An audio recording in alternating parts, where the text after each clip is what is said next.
In the near future, sinkholes begin forming all over the world, causing massive explosions that throw society into chaos. From these sinkholes, enormous monsters called reapers emerge and hunt humans relentlessly. Bullets are useless against them, so not even the military can protect people. Eventually, it's discovered that these monsters freeze at altitudes above 8,000 feet. Survivors move to higher ground, hoping to rebuild their lives. 3 years later, Hunter lives in a small community of 193 people in the Rocky Mountains, Colorado. One day, he decides to cross the 8,000-foot safety line, curious to see what's beyond it. He barely takes a few steps before running into a reaper. Hunter sprints back, narrowly escaping the monster as he crosses the safety line just in time. Afterward, Hunter returns home to the Lost Gulch Refuge, where his father, Will, scolds him for breaking the rules and crossing the line. Will reminds him about the danger of the reapers and also about his lung condition, warning him not to take such risks. Hunter explains that he just wanted to see if there were more people out there. Will gets emotional, saying he doesn't want to lose Hunter like he lost his wife. Later, while out hunting with Katie, Will talks about what happened. Katie sympathizes with his worries, but points out that Hunter is the only child in the community, so it's natural for him to want friends. Will explains that Hunter might also be trying to go back to the last place he saw his mother. Meanwhile, Nina, the community's scientist, continues experimenting with bullets, trying to find a way to penetrate reaper hide. She tests them by shooting at a piece of reaper skin, but the bullets still have no effect. That night, Will hears the sound of Nina still working on her experiments, and it reminds him of the time his wife joined Nina's mission, which ultimately got her killed. Suddenly, he hears Hunter coughing in his room and rushes to change the filter on his breathing machine. The boy calms down and falls asleep again, but it was the last filter Will had. Desperate, Will studies some maps, considering the dangers of crossing the line to find more filters. On Hunter's birthday, Will manages to get the community's last box of mac and cheese to make him a special treat. As they cook together, Hunter asks why they don't use the radio anymore. Will explains that they need to conserve electricity, so they communicate with other refugees using flags. Hunter finds this sad and insists that talking to others is important. That night, Hunter has another coughing fit, forcing Will to give him an injection to stabilize him. Once Hunter is asleep, Will goes to see Nina. He tells her he plans to leave for Boulder in the morning to find replacement filters for his son. He claims to have found a safe route, but Nina doubts him since she knows the area well. Her old lab is in Boulder, and Will tries to convince her to come along, pointing out her expertise on reapers and the fact that she survived the last mission there. But Nina refuses, reminding him that she only survived because she was lucky, unlike Will's wife, who didn't make it back. Not ready to give up, Will tells Nina about a mine that cuts through the mountains, but Nina argues it's an even worse idea since the reapers could easily trap them there. She still refuses to go. After Will leaves, Nina tries to focus on modifying a compass but is overwhelmed by guilt over Will's wife's death, breaking down in tears. Meanwhile, Will asks a neighbor to look after Hunter and then heads to the gun store to stock up on weapons. Katie shows up and declares she's going with him, ignoring his protests. Nina also changes her mind and decides to join, though she mocks Katie, saying her lack of experience will just make things harder. Will bids farewell to Hunter, promising he'll come back. Hunter, however, reminds him that his mom made the same promise. The trio sets out, and Nina keeps being rude to Katie until Will tells her to stop. Nina explains that reapers give off strong bioelectromagnetic pulses, and her modified compass can detect them within half a mile. After walking for hours, they reach the Elba Fire Road and cross the 8,000-foot safety line once the compass confirms no reapers are nearby. Soon, they stumble across some abandoned trucks and search them for supplies. They manage to find some flares, ammo, and a grenade launcher, which Katie surprisingly knows how to use. Nina also discovers a reaper scale and takes a sample, but when Katie tries to hurry her along, they get into an argument. Nina accuses Katie of trying to get close to Will romantically. Furious, Katie shoves her against a truck, reminding Nina that she killed her best friend, Will's wife. The two women start fighting, throwing punches until Will steps in to break it up. As they continue traveling, they're shocked to find a herd of horses in the forest, suggesting that reapers only target humans for some reason. Eventually, they arrive at the Alta Vista ski area and plan to use the chairlift to reach the mines safely. Just as they're getting ready, Nina's compass signals a reaper nearby, and they spot trees in the forest shaking. Will climbs up to the top of the lift to activate the backup generators, while Katie and Nina stay on the ground to cover him.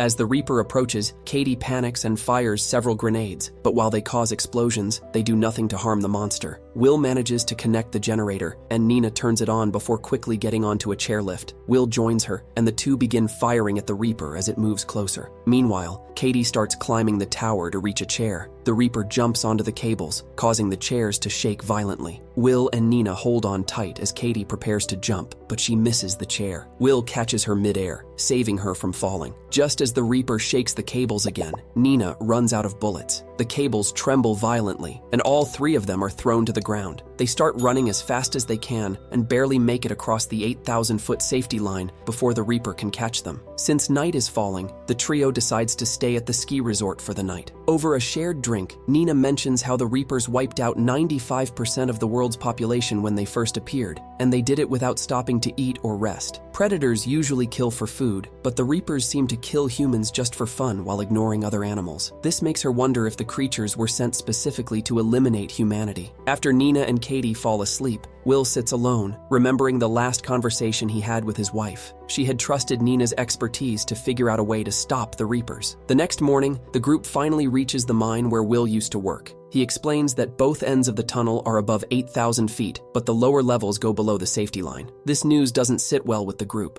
The tunnels aren't properly sealed, meaning the Reapers could still find a way in, and Nina's compass won't work underground. Still, having come this far, Nina and Katie agree to follow Will inside. The trio puts on construction helmets for light and enters the tunnels, walking in silence for hours. Their journey is interrupted when they discover the main tunnel is blocked by a cave-in. Will explains they'll need to go through level 7, which means walking 1,000 yards below the safety line. The group reluctantly agrees. After getting spooked by some bats, they take the stairs down to level 7 and start moving as fast as they can to avoid any problems. Suddenly, a noise stops them in their tracks. They quickly cover the lights on their helmets, but it's too late. A Reaper is already in the tunnel and has spotted them. They start running, with Katie firing grenades behind them in an attempt to slow the creature down. Abandoned machinery also delays the Reaper, and Will fires his gun, but it does no real damage. They find a hole in the wall and rush inside. Will fires at the rocks to make more room for all three of them to hide. The Reaper tries to reach them by inserting its glowing tail into the hole, so Will throws a flare to distract it. The light from the flare reveals an exit on the opposite wall. They push away some rocks and crawl toward the exit to escape. Will is the last to move, narrowly avoiding the Reaper's tail as he follows his friends. After crawling for a while, Katie emerges into another tunnel, only to be immediately attacked by a Reaper. The creature stabs her with its tail and drags her away before Will can reach her. Helpless, he watches as Katie disappears with the monster. Nina finds a ladder nearby, and she and Will climb up as quickly as they can, hearing a Reaper chasing them. They manage to reach the exit and escape the mine, making it to a safe altitude just in time. Shaken but determined, Nina and Will continue their journey. They don't stop except for a brief moment to pet a goat they find along the way. When night falls, they come across an abandoned house and decide to break in to spend the night. They find a few boxes of mac and cheese and cook them for dinner. Will mentions it's Hunter's favorite food and then asks Nina what she hopes to find in the old lab. Nina explains that she might be able to create a chemical to make bullets effective against the Reapers. She believes the Reapers' scales are electrically charged, so the right kind of bullet could trigger internal combustion. Will finds it hard to believe and calls it a magic bullet, expressing his frustration that his wife died chasing such a weak theory.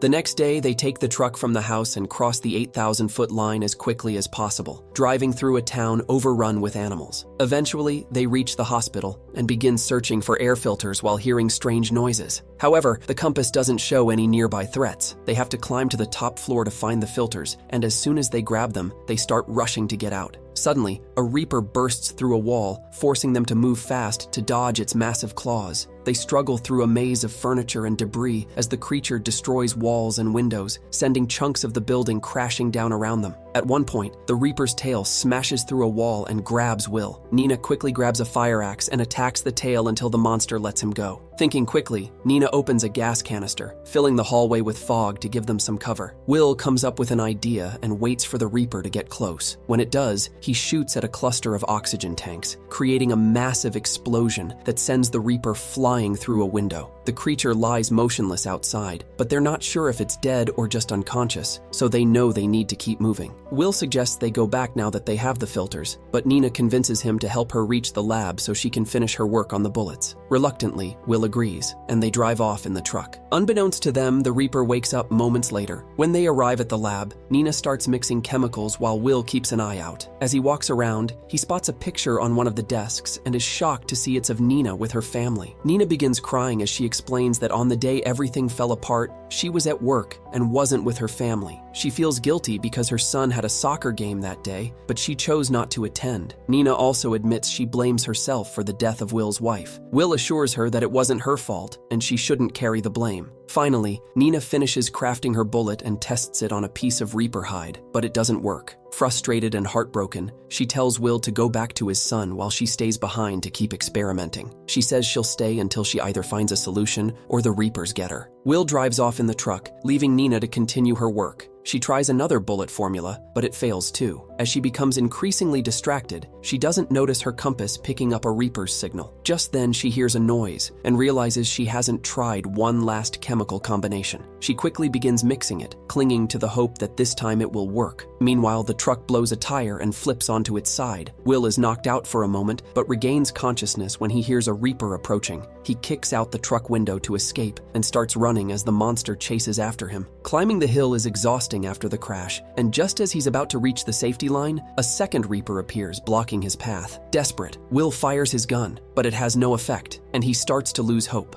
At that moment, Nina appears and fires her newly crafted bullets. The shots cause strange explosions filled with smoke and electric charges, proving her theory was right. Nina quickly shoots both Reapers, killing them in seconds even as they try to flee. Afterward, Nina grabs a piece of a Reaper's body and shows Will the mechanical parts inside, revealing the creatures are actually robots designed to kill humans. When Will asks who created them, Nina suggests they might have been sent by aliens. Later, the duo returns to their refuge, where Will is happily reunited with Hunter. Nina raises a pirate flag to signal that she's discovered a way to fight back. Soon, survivors from nearby refugees gather to help mass-produce the special bullets. Will also begins using the radio again to broadcast their message of hope to other communities. Nina keeps some Reaper bodies to continue her research, while the armed survivors head into the forest to hunt down and kill as many Reapers as they can, reclaiming the land bit by bit. One night, while looking through a telescope, Will and Nina notice 3 mysterious lights moving toward Earth.